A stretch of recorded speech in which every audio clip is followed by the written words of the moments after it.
for some reason in my mind, you were hospitalized.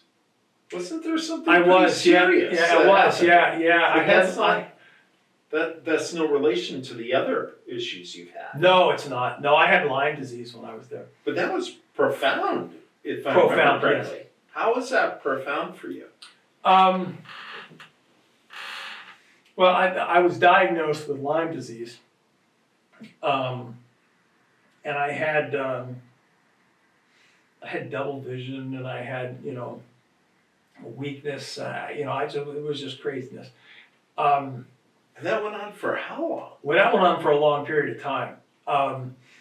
It's it didn't get diagnosed for a long period of time. So much so, I would just show up to my doctor's office, like every other day. I would show up, and they would say, "Well, Dan, you don't have an appointment." I said, "That's fine. I'm not going anywhere. I'm not leaving until he sees me." And they would say, "Well, we don't work like that." And I said, "Well, that's fine, but I know I'm sick, and we need to figure out what's going on." And because what would happen to me is I'd be fine all day long, and then at night, like around 9 o'clock at night, I would start to have this excruciating pain all the way throughout my body, so that I couldn't sleep. I wouldn't sleep all night long. And then first thing in the morning, 7:30, 8 o'clock, I would have this thing of adrenaline, which would just drive me through the whole day, and I'd be fine. But then at 9 o'clock at night, I would have this pain again, so I couldn't sleep. Like a mind-numbing pain. Like I couldn't even sit and watch TV. Like it just, I couldn't do anything productive because of the pain.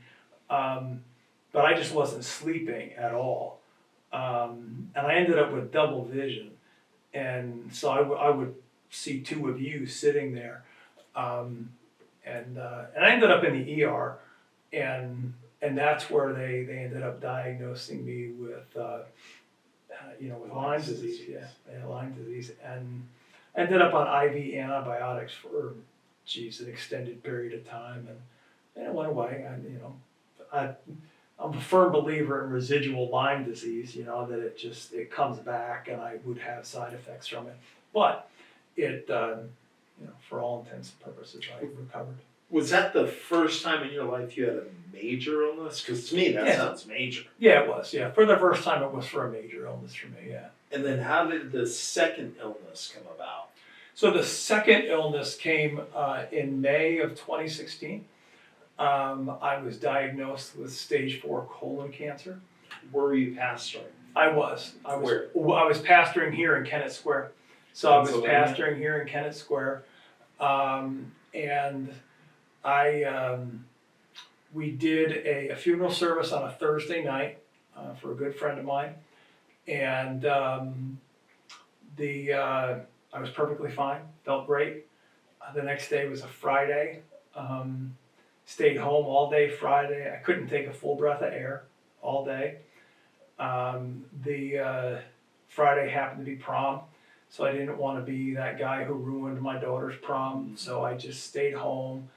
I was in pain, on my shoulder hurt, but the thing that was troubling was I couldn't take a full breath of air. Honestly, I thought I was having my middle-aged heart event, where they were going to go and clean a few arteries or whatever, and then I was going to be fine. So I was 48 at the time, and my daughter got home from the prom really early on Saturday morning, and I told my wife, I said, "It's time, we're going to the hospital," and made it to the ER, and it was Monday or Tuesday. The doctor came in, and it was Tuesday. Tuesday, the doctor came in and told me I had stage 4 colon cancer. Yeah. So you were admitted to the hospital on Saturday night? I was admitted Saturday night or Sunday morning, one or the other, yeah. And then on Monday you find out conclusively you have stage 4 cancer. Yeah, it was either Monday or Tuesday, yeah. What was going through your mind during that time? I mean, what were you thinking? For the vast majority of the time, I figured, yeah, this is my heart event. Like really, like that's what I just thought. Okay, this is what this is. It wasn't until they wheeled me on the oncology floor, right? They have the signs, and as they were wheeling me onto the oncology floor, I thought, ooh, this is about to get interesting, you know, and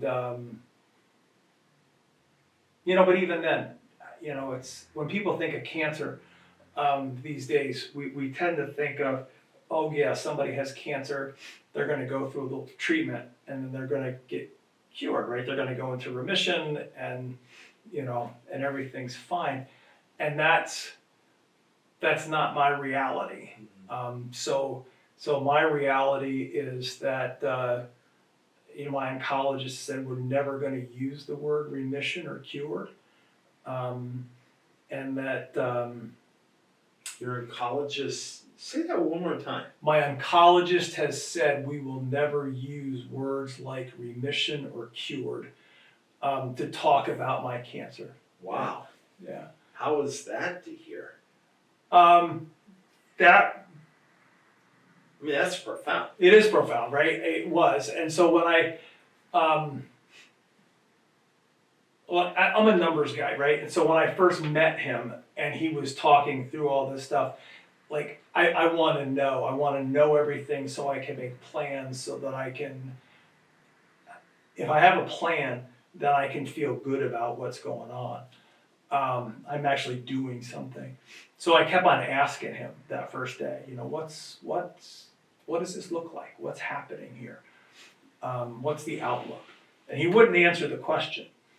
So finally I got him to answer the question. And he drew a bell curve up on the wall, and this is today, and this is 2 years, and the vast majority of people, don't make a year, and then and so he said these words. He said, basically, I'm telling you to go home and get your affairs in order. Wow. And yeah, it's just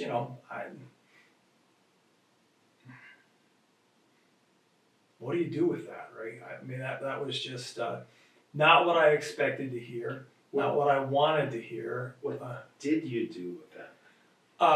My wife will tell you, Nancy will tell you that she sat and watched me go through the stages of grief in about 20 minutes. The anger, the frustration, denial, all that kind of stuff. That I went through all that in about 20 minutes, and then landed in this place of, well, okay, this is reality. It is what it is. And so now what are you going to do about it? Well, we need to make plans. And so thinking about my family, well, these are the plans that need to get made. Thinking about the church, these are plans that need to get made. And let's start going. Avoidance, right? I mean, that's what it was, right? I'm avoiding dealing with the stuff. The emotions of it. Yeah. But that's how early on, I dealt with it. Yeah. How did your wife cope with that? So we wrote. There's a chapter in our book, Caring Conversations, titled "The Perspectives," where we talk about this, how we were 3 feet apart, but we might as well have been miles apart. Wow. Because I'm wrestling with my own mortality, and I'm shifting into this, okay, what can we do? What can I do right now, to navigate this? And she's in a totally different place. She's looking at it from the perspective of, how am I gonna live the rest of my life? She's 48 years old as well. How am I gonna live the rest of my life without Dan, without my husband? And yeah, just, you know, in some of her writings, you know, she'll talk much more emotionally, you know, about the broken-hearted piece and the trying to wrestle through, you know, what that all means.